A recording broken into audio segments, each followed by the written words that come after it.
are you holding on to that you don't need? What are you holding on to that you don't need? The idea of how it should be. The idea of how you believe you want it to be. What are you holding on to? The idea. What am I holding on to that I don't need? Control, thought, fear, no. Belief that I really know. Belief that I know. I don't know. I don't need to know. I don't need to know. There's no one way. There's no right way. What I believe it is supposed to be or expected to be is not necessarily the way.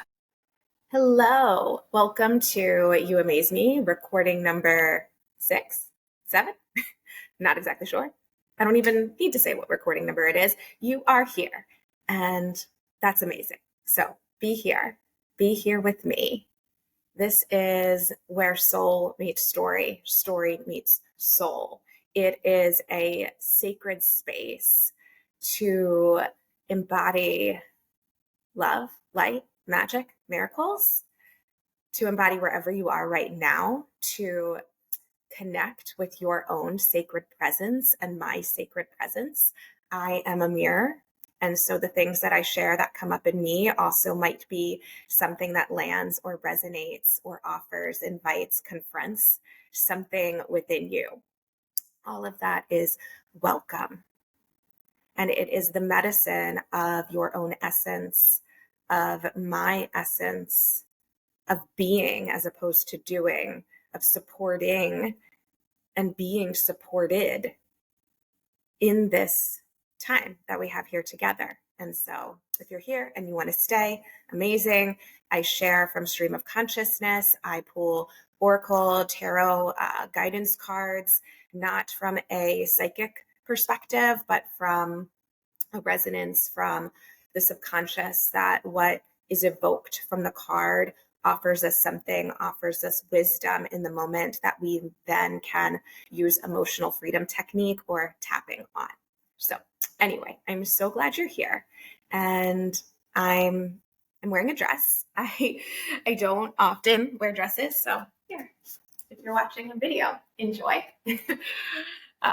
This is me. And I think my own presence, my own modeling can be connective, and we evolve, we grow through relational healing, through relational therapy, through relationships, because we evoke something, we activate something when we are engaging with other people.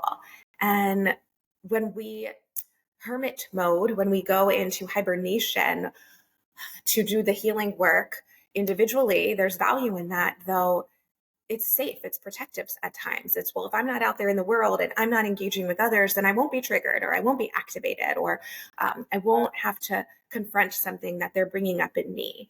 And that does take conscious awareness and intention of, oh, I'm bothered by this. What does that mean to me? Or what does that mean about me? We tend to direct things outwardly.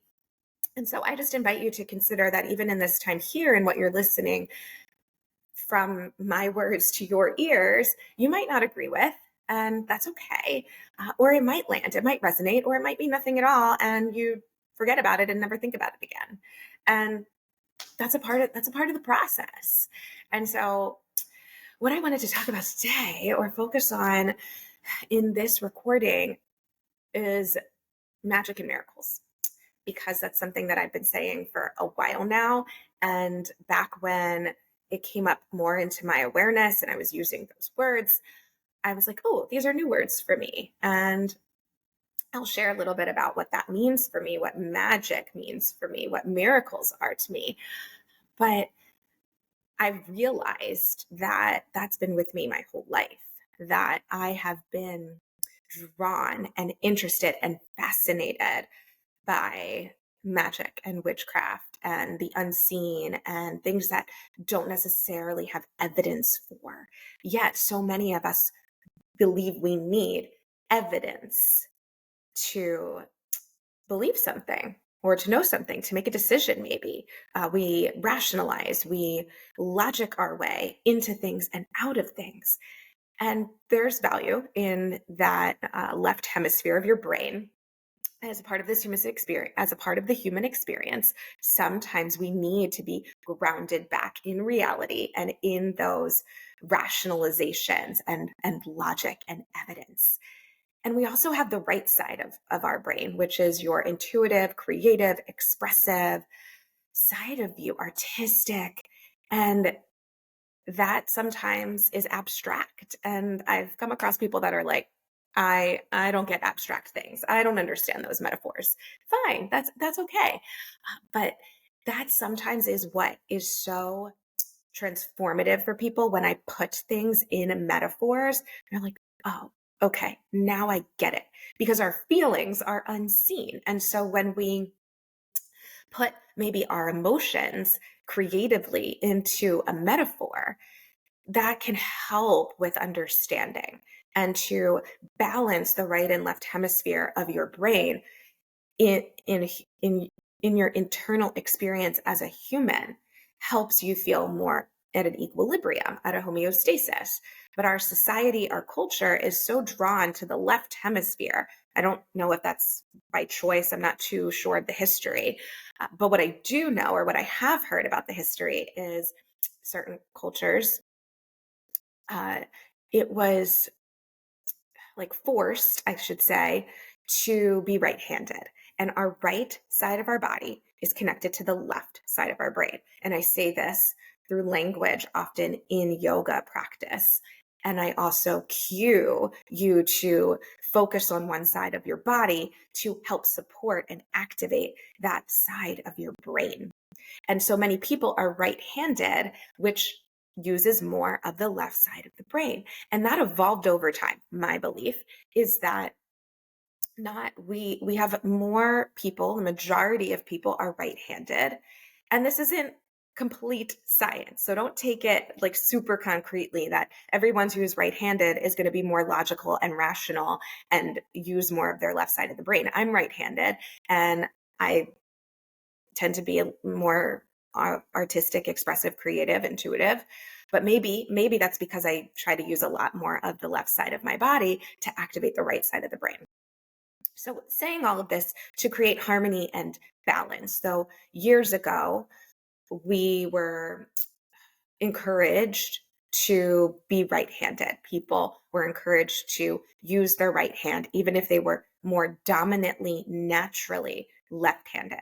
So I find that to be so fascinating in the way that we've been influenced to use more of the left side of our brain. And we all learn differently. Though so many people are placed in schools, placed in education where you have to learn one way or a specific way. And I think we're evolving. I believe that's changing. I believe schools are adapting. People are gaining more awareness of this and implementing other ways of learning. I learn through experience better than just hearing something through lecture. And I think majority of people might be that way, or the people that are drawn to me recognize the value of having experiences and being shown and modeled through something than necessarily just I hear it now, I get it, and now it integrates in me and I can implement it. When it actually happens in real time, in presence, and you are connected, then you shift out of patterns. Then you have new ways of being. And through that being, then you evolve and then you might feel better within your body because you're creating more balance and harmony through those experiences or through right and left brain integrative practices. And that could be easy. You can literally start using your non-dominant hand more. So pick up your cup of water with your non-dominant hand.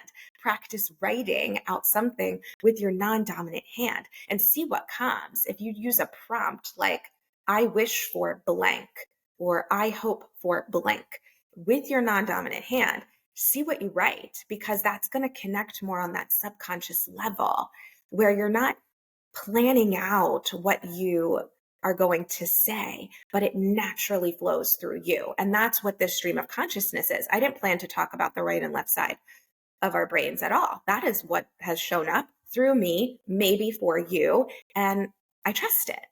I had planned to talk about magic and miracles. And so, anyway, I was sharing that story that I've always been drawn to that. I loved and was fascinated by witchcraft. I would dress up as a witch in my black dress with my witch hat. I would do that for Halloween. I had a Ouija board. I loved shows, Charmed, the show Charmed, Buffy the Vampire Slayer, movies. Oh my gosh, there was a movie I watched, Hocus Pocus. I loved that one.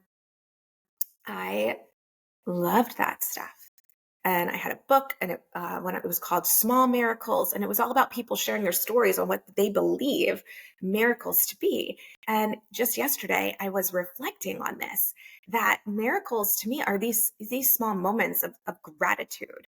And gratitude to me is something that you feel inside. So we can go around and we can write and we can say, I am grateful for the food on this table. I am grateful for the money in my account so that I can pay my bills. I am grateful for my friends and family. And there's a lot of encouragement to have a gratitude journal, to write out what you're grateful for, to say what you're grateful for. And there's benefit in that. I think that's the starting process. It's a feeling. And I said this in my last episode about love being a feeling. Most things to me are feelings. And then you influence those feelings through actions, through thought. Or once you feel it, then you're influencing your external experience and the actions that you take.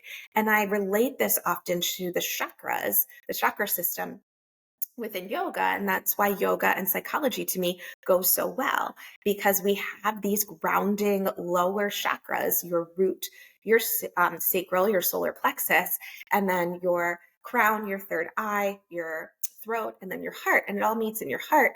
They come together. Though when you're up here in what I view more as your right brain, your feeling, your flightiness, because it's airy, it's in the clouds. And then you bring it down into the earth and into what brings this into formation. And so it's the top of the body, the lower body coming together. It's the right side and it's the left side coming together. It's you and another coming together in the space between. And that is, in my belief, I say this a lot, to not take this as anything that's like super concrete or fixed, but to consider when we contemplate something and we're not squeezing it. So I say I believe this, but that doesn't mean it's 100% true. And I'm not going to fight it to the end to get you to agree with me, but to open up to hear these perspectives and then see how they land of, oh, okay, are me and this other person way polarized? And so then we're coming together and we're activating each other. Are me and this other person so infused, so enmeshed that we can't see who I am and who you are? And so having that dynamic of creating balance, or sometimes you might need to take time away from a person. Like we need some space just to get more integrated, oriented back into ourselves in our individuation, and then come back together and be in that space in between, where then the magic and the miracles happen. And so miracles yesterday, yeah, I mean, these are small things, but I'm like so incredibly grateful, so incredibly grateful. Or 2 days ago. So I have this new space where I um, do yoga based therapy or individual therapy, group therapy, yoga classes and workshops. It's on this farm. I recently moved here a couple months ago, and I'm transitioning everything out of my other office space into this beautiful space here. And, you know, I am learning how to do a lot more on my own.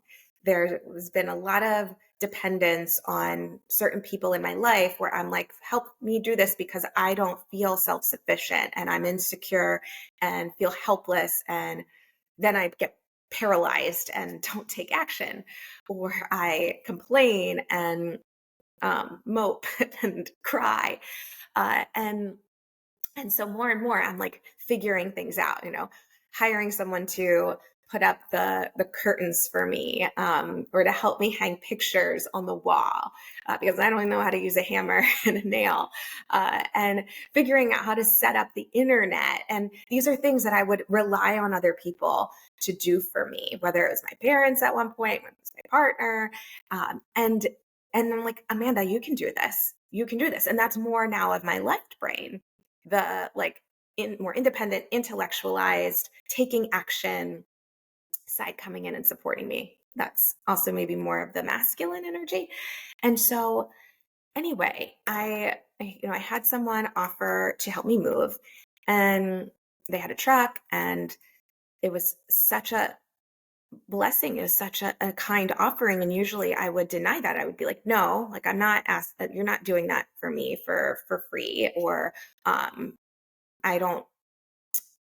Also, I can say that sometimes there's this feeling of, well, if they do something for me, now I'm obligated to do something back for them. The learned transaction of, oh, they might hold it against me if I never pay them back in return. And I'm coming out of that pattern where I'm accepting and I'm receiving and I'm open to the gratitude, to the miracle of things showing up in my life, that if I'll miss it. If I don't take it, then I might miss it. And that's me blocking that. And so by saying, yes, I need your help. I don't have a truck and I need help carrying these really heavy things. And I appreciate that. That was a blessing and a miracle for me. And to feel that in my body, not just think them, but to feel, wow, this person is taking their time to come and help me move everything. One miracle in a day. I view the sunrise and the sunsets as miracles, the birds, hearing the chirping of the birds as miracles. I had my coworker. So I'm on vacation this upcoming week. So I'm taking off work, and we get our paychecks on the 15th and the 30th, or the 15th and the 1st of every month. And today's the 14th. So the check came in the mail yesterday with a really kind note saying, Amanda, I know you're going to be away. I wanted to send this to you ahead of time so that you have this, financial help or money if you need it. It's your paycheck, but I'm sending it to you early. I thought of you. I thought ahead. I considered you. Miracle. Like, that was so incredibly thoughtful to me. And it felt like this abundance, even though I worked to earn that money, it felt like this abundance coming up. And so those small things are miracles. And magic is just something of resonance showing up in your life. Magic isn't necessarily this like pulling a rabbit out of a hat.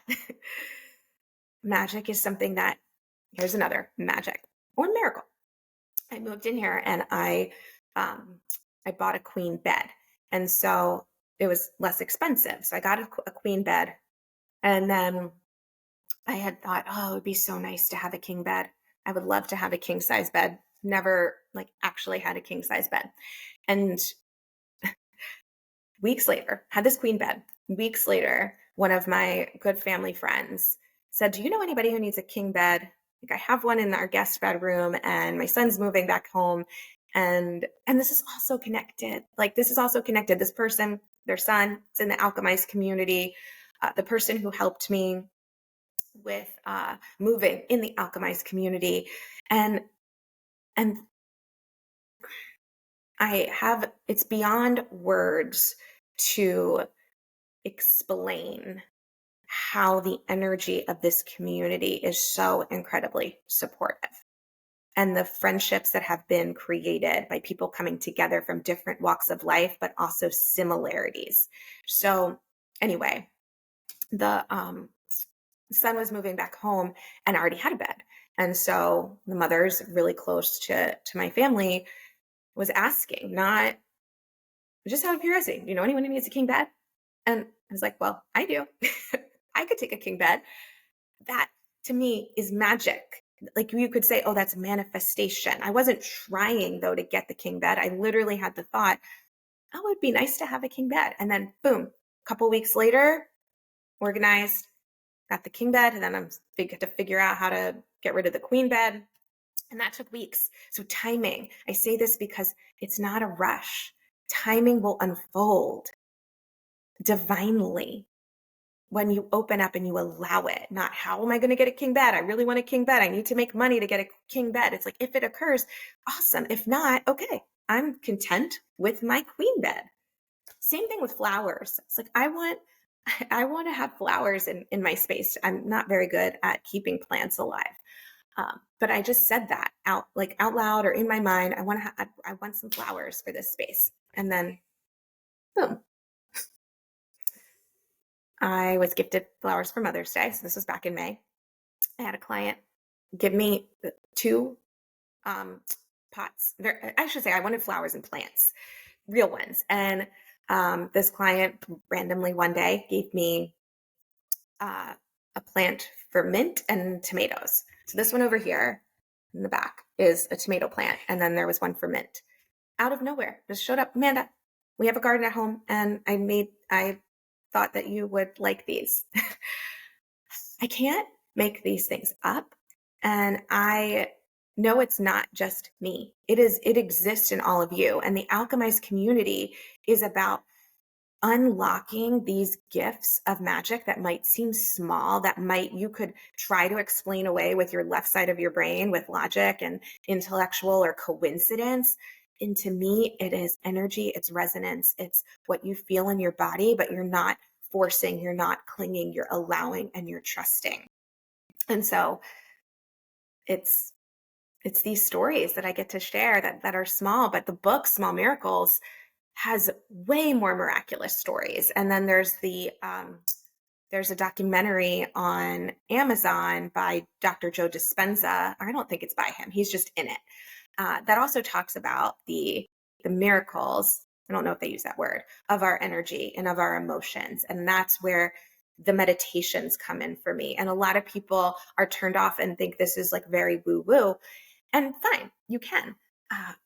But there's science behind it. There is, in quantum physics and quantum entanglement and telepathic experiences where you just can sense what someone is thinking and feeling. And I know I have that magic. And I believe that the people that stay with me, that follow me, that work with me, that listen to me, have that too. And you experience it with me in my presence because I open that up in you as a mirror.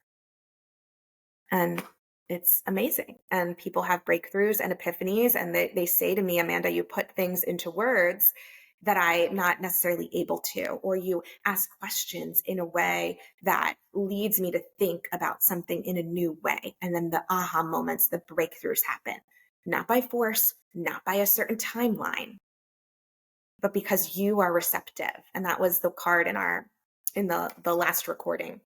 And so they kind of build off of each other.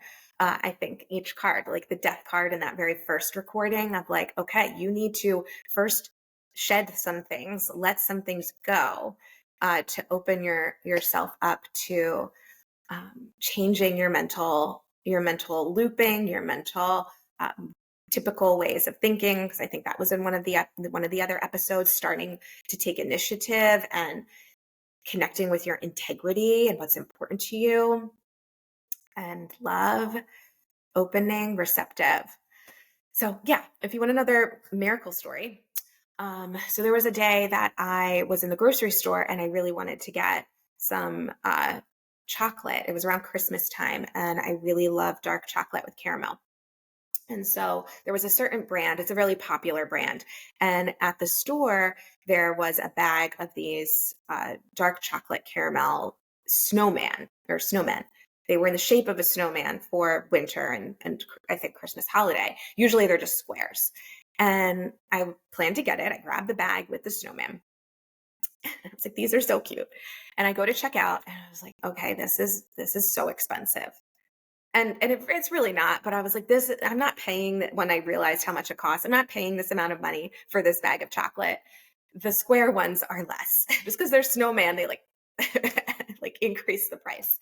So I just left. I didn't get any of the chocolate that same week.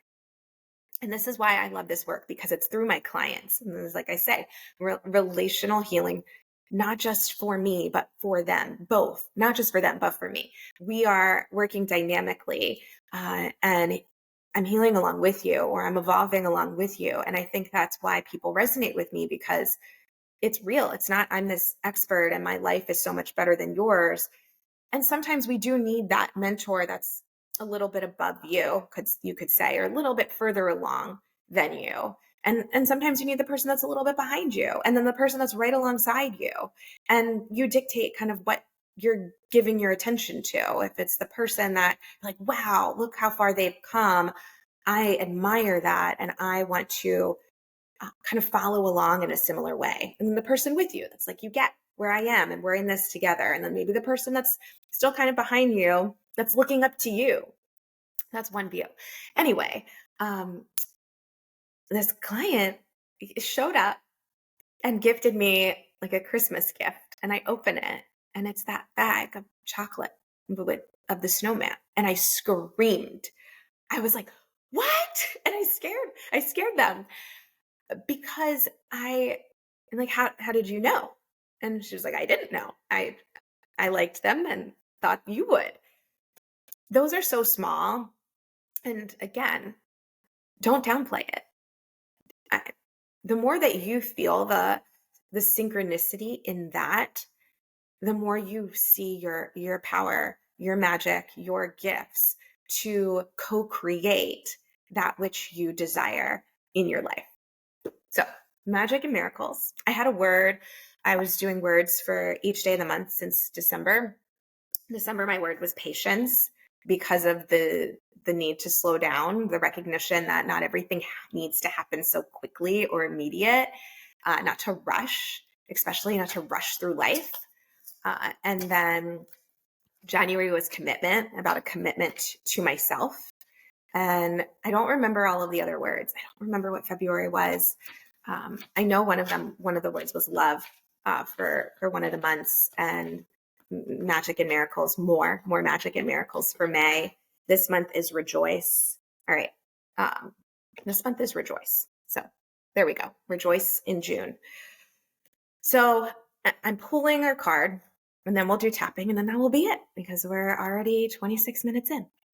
So, because we're talking about magic and miracles and being your own witch and wizard and magician, this is the Moon Oracle deck.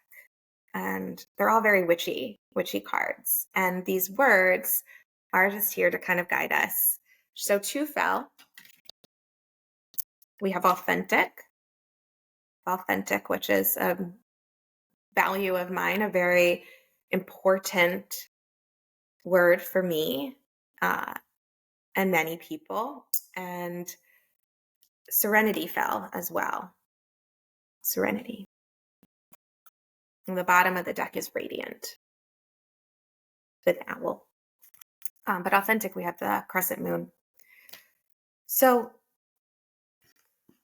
I think we have misconceptions of authenticity. I think some people believe being authentic is, being your role in life, your job, your identity. That being authentic is what is in your solar plexus. And our solar plexus chakra is necessary for this human experience, because that's more of our identity from our ego. And it's a balance. Again, the ego has an identity of who you are trying to prove yourself to be. And then you have your soul identity of you are an essence. And when you strip away the identity, not to get rid of it, but just to move it a little bit so that your soul can come in and harmonize between the two, is, to me, the soul is an essence. And so I do Bashar's meditations, Bashar, Bashar, shifting meditations daily, 10 minutes. And a part of that meditation is saying, I desire to define my dedication to detachment, to working on not fusing with the need to cling, to control, to force outcomes.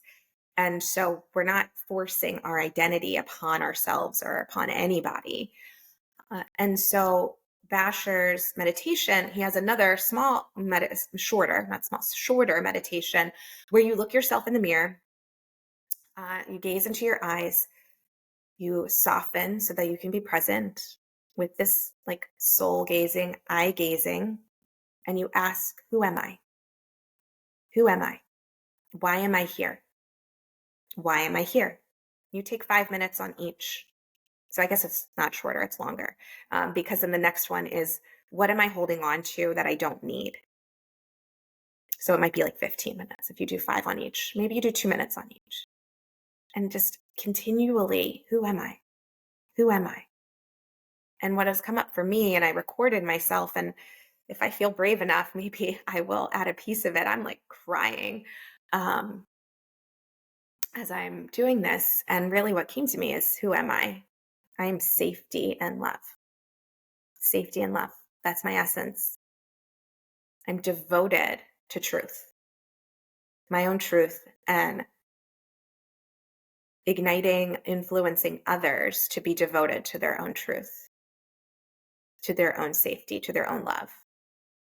And maybe that's not their essence. Maybe their essence is, their soul is magic, miracles, um, wisdom, tranquility, peace, energy of like inspiration.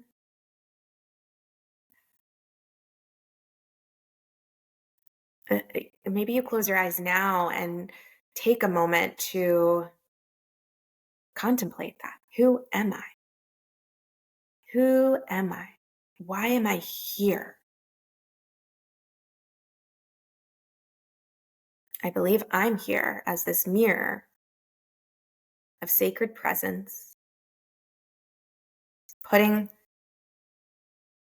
words to what might not be able to be stated,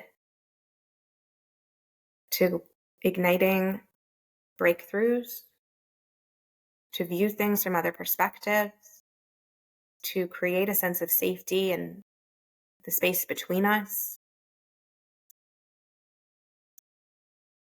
for love, to open you up to love and magic and miracles.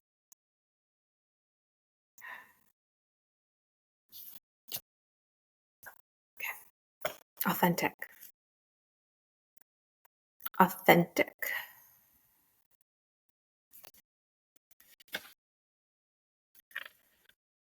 Shed, embrace truth.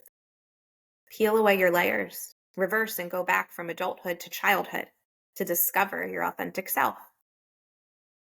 Like I shared already at the beginning,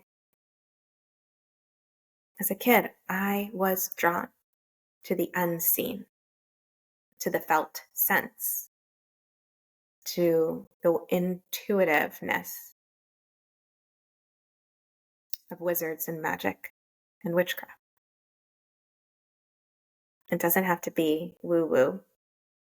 It's clarity that exists in you and with the energy of the universe, co-creating.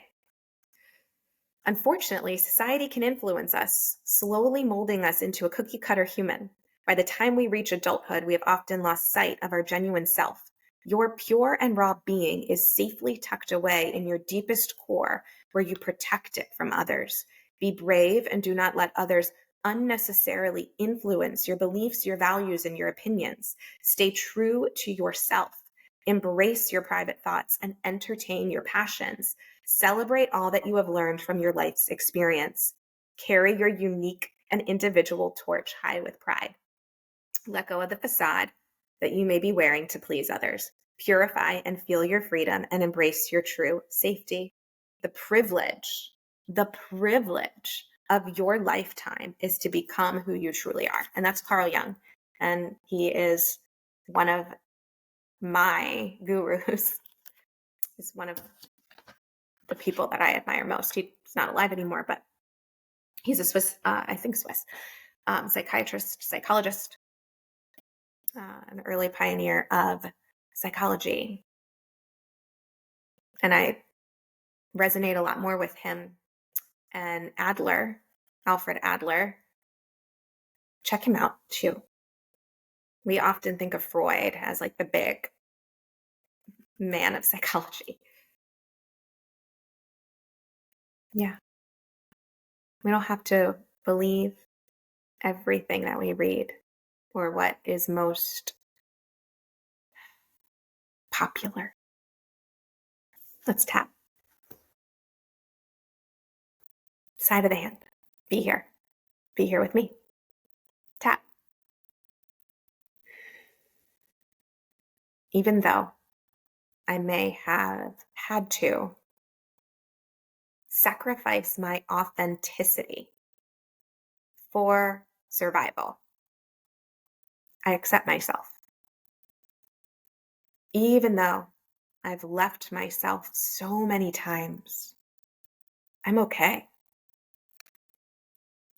Even though I compromised my authenticity for attachment, I deeply and completely love, honor, and accept myself. To the eyebrow. All the ways that I've abandoned me. All the ways that I abandoned me. Side of the eye. That's a grief. That's a loss. That's a grief. That's a loss underneath the eye. And that exists in me. That exists in me underneath the nose, somewhere hidden.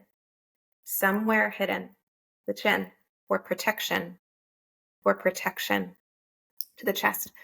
I had to leave myself to protect her.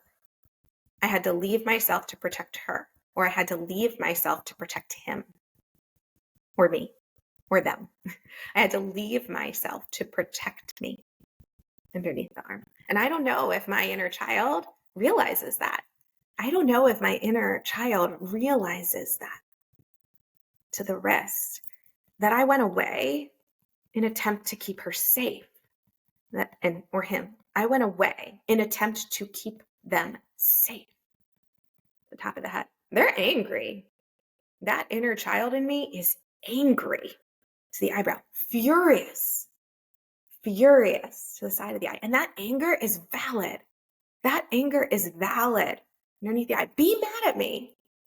Be mad at me. Underneath the nose. Not to shame. Not to shame the chin. But because I left. Because I left the chest. I didn't stay true to me. I didn't stay true to me underneath the arm. And that's really frustrating. That's really frustrating. The wrist. And at times I think I was punishing myself. At times I think I was punishing myself. Top of the head. As if anytime I do something wrong, there needs to be a punishment. As if anytime I do something wrong, there needs to be a punishment. The eyebrow. I've been punishing myself for years. I've been punishing myself for years to the side of the eye. So much suffering. So much suffering underneath the eye through physical pain, through emotions, through physical pain, through emotions underneath the nose. And I can get this now. I get this now to the chin. I acknowledge this now. I acknowledge this now to the chest. I take ownership. I take ownership underneath the arm. I'm accountable. I'm accountable to the wrist. I don't need to punish myself anymore. I don't need to punish myself anymore. To the top of the head. I am not a prisoner to my own suffering. I am not a prisoner to my own suffering. To the eyebrow. That's the cage I've been in. That's the cage I've been in. To the side of the eye. No wonder I feel trapped. No wonder I feel trapped underneath the eye and suffocated in this by this world and by others. And suffocated by this world and by others underneath the nose. It makes sense now. It makes sense now. To the chin. Why I feel the way I do. Why I feel the way I do. The chest. What does this little me really need? What does this little me really need? Underneath the arm. When the anger is released. When the anger is released. The rest. What's there? What's there? Top of the head. Maybe numbness and shutdown. Maybe numbness and shutdown. The eyebrow. Maybe distractions and escapism. Maybe distractions and escapism. Side of the eye. Maybe it's the grief. Maybe it's the grief underneath the eye. The sadness. The sadness underneath the nose of being abandoned and left and rejected. Of being abandoned and left and rejected. The chin. From the inconsistencies to the chest. The confusion. the confusion underneath the arm. It's all real. It's all real. To the rest. And I feel it safely right now. I feel it safely right now. Stop that, because I'm not alone. I'm not alone to the eyebrow. I'm with Amanda. I'm with Amanda to the side of the eye, and myself with the tapping, and myself with the tapping underneath the eye. So my body settles a little bit. My body settles a little bit underneath the nose and is more open and receptive, is more open and receptive to the chin. To connect,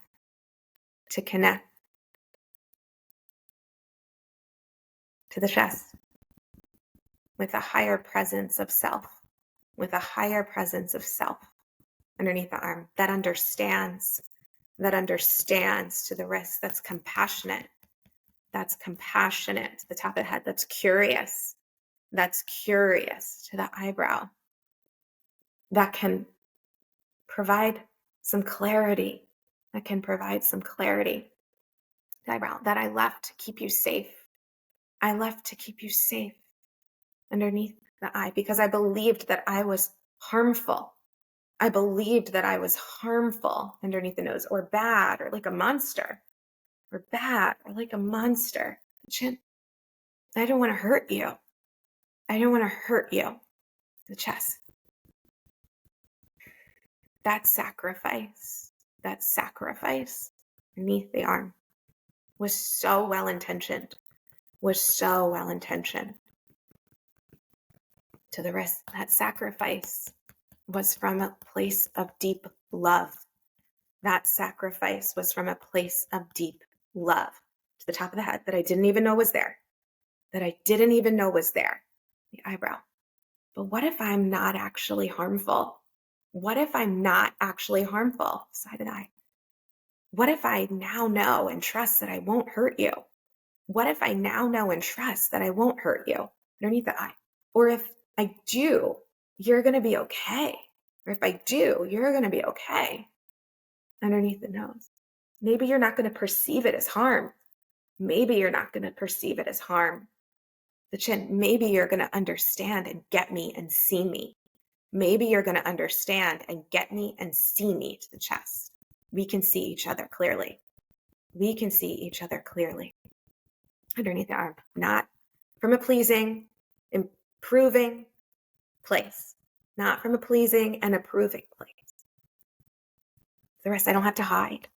The top of that, because you accept me for who I am.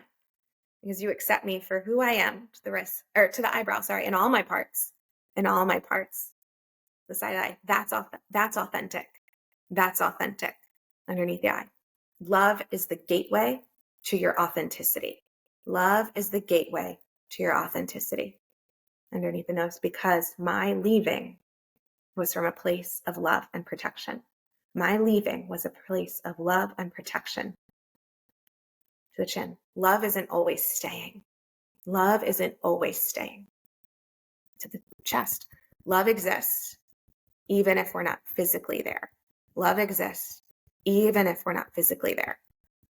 Underneath the arm. Love exists even in the disconnection. The rest. That's authentic then. To the top of the head. I'm authentic. To the eyebrow. You're authentic. To the side of the eye. And we're holding the space in between. We are the space in between underneath the eye. And that's beautiful. Underneath the nose. And we radiate that. The chin. I feel it. The chest, this presence underneath the arm. In my breath. To the wrists. The safety. This new safety. Top of the head. This new way of being with light, love, magic, and miracles. In this new way of being with light, love, magic, and miracles. Release. Take that all in. Just notice. I appreciate you listening to my stories. I invite you to share your own. Please comment. What stories do you have of your understanding of your interpretation of magic and miracles, or maybe you don't believe it, but you have stories of coincidence. You are opening up to new things. It's happening now as you trust in the process. This reveals itself to you. You do not need to do anything. You allow, and it unfolds, and your perspective starts to shift. You amaze me, and I love you. Thank you so much for showing up for yourself. If you're interested in the Alchemize community, check out the links, check out the show notes. If you're interested in my other offerings, please go to my website. Again, in the description or in the show notes, check out my website, amandabakerwrites.com. There's a link to the Alchemize community there. There's my poetry books. There's the You Amaze Me shirts. There's community. And even this, if this is all you do for yourself today, you are enough. That's enough. So thank you. Until next time.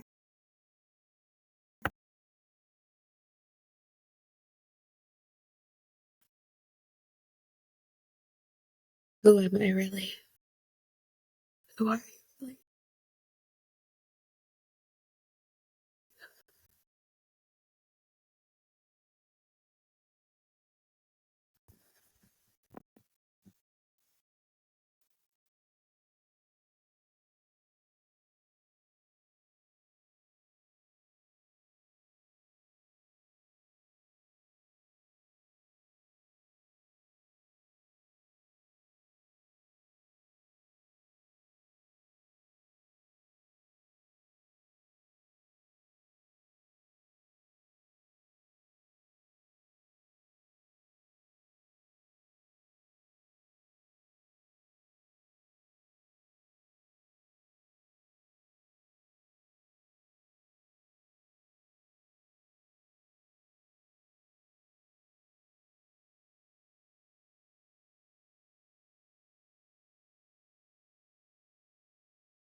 sight, sound, touch, taste, smell, felt, sense, energy,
fear. No, belief that I really, belief that I don't, I don't need to know.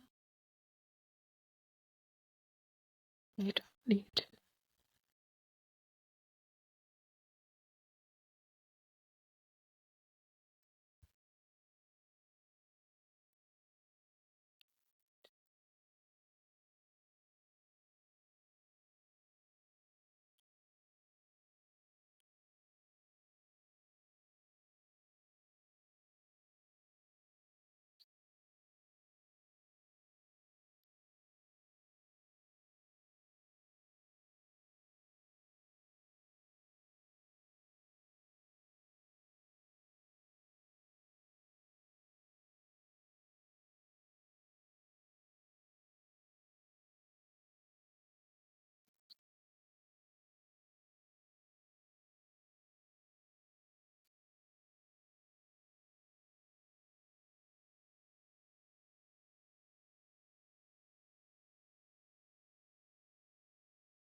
love.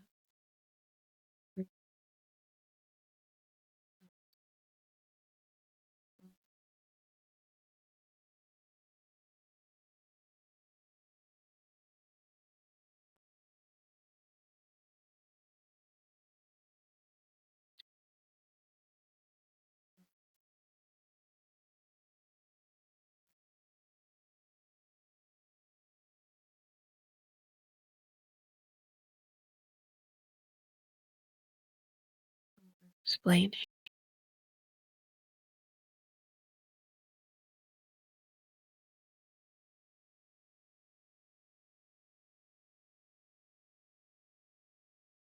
These safe,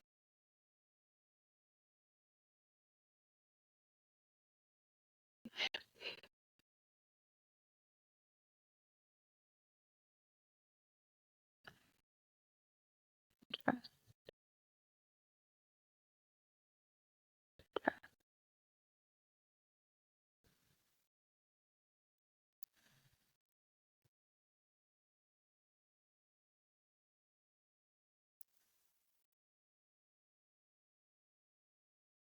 You